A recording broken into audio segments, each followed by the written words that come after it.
Welcome back to The Income Generation. You're here with David Scranton, and I have the pleasure of being here with another friend of The Income Generation, Anthony Saccaro. Anthony is founder and president of Providence Financial and Insurance Services in the LA area in California. Anthony, welcome back to the show. David, thank you for having me. So, the economy. What do you see the economy doing next year? Some people think the momentum that we've seen earlier this year is going to carry them through 2019, economically speaking.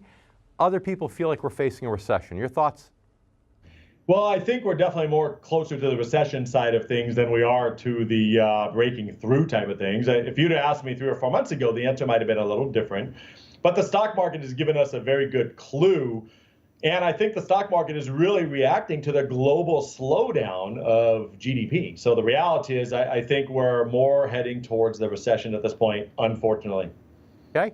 Now, do you think part of the recession is going to occur because the stock market drops and people have this reverse wealth effect that we always talk about where they feel poor, they don't spend as much, and that creates a recession? Is that a possibility?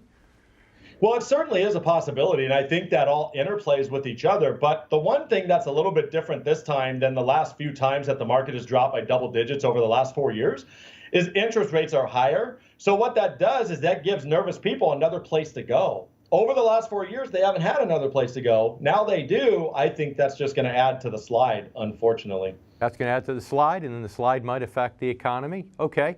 Now, tell us, what hand do you think the Federal Reserve is going to have in this, if any? You know, Federal Reserve has created many a recession before.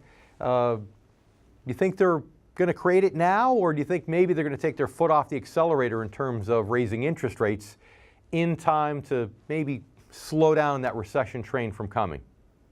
Well, you would have thought that maybe they take their foot off the accelerator, but Jerome Powell didn't indicate that at all. I was expecting him to be a little more dovish yesterday when they raised rates, or last Wednesday. But the reality is that he wasn't. He was full force. They talked about raising rates again in 19. I think that's a mistake. I think that's going to be a snowball that could start the recession avalanche. And that's, and like you say, they've done it many times before. So now, if I can pin you in a corner there, what do you think is going to happen? Where do you think the stock market's going to end up in 2019? If you want to give us a number or range, we'd love to hear it.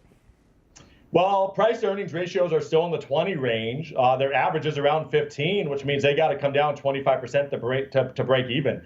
That puts us somewhere between 18,000 and 19,000 on the Dow. And yet, when this avalanche starts, I think it could be worse than that. But if you're going to pin me in a corner, I think we end in the mid-18,000s at the end of 2019. Mid-18,000s, that's 30% down from where we are today. Anthony, thank you very much for being part of the show. We always appreciate it. Thank you for having me, Dave.